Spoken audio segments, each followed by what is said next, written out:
Patuloy sa ating mga balita, namayagpag ang Holy Trinity College ng General Santos City matapos tanghaling champion sa DSM Women's Open Volleyball Tournament. Isa sa mga tampok na palaro ng Kudaraten Festival 2026, patunay ng husay, disiplina at lakas sa larangan ng sports. Ang News Now mula kay Kenneth Ogaya. Opisyal na kinilala ng mga nagwaging kupunan ng DSM Women Open Volleyball Tournament na nagpakita ng mataas na antas ng kompetisyon at huwarang sportsmanship bilang bahagi ng pagdiriwang ng Kudaraten Festival 2026.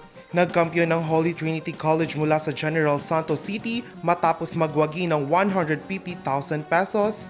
Sinundan ito ng NIA 11 ng Davao City bilang first runner-up na nag-uwi ng 75,000 pesos.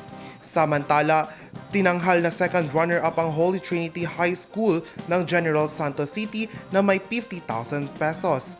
Habang third runner-up naman ang DPWH 12 na tumanggap ng 25,000 pesos.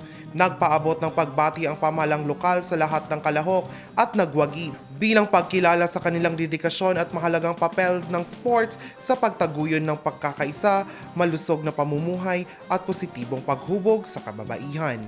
Kenneth Ogaya, iMinds Philippines.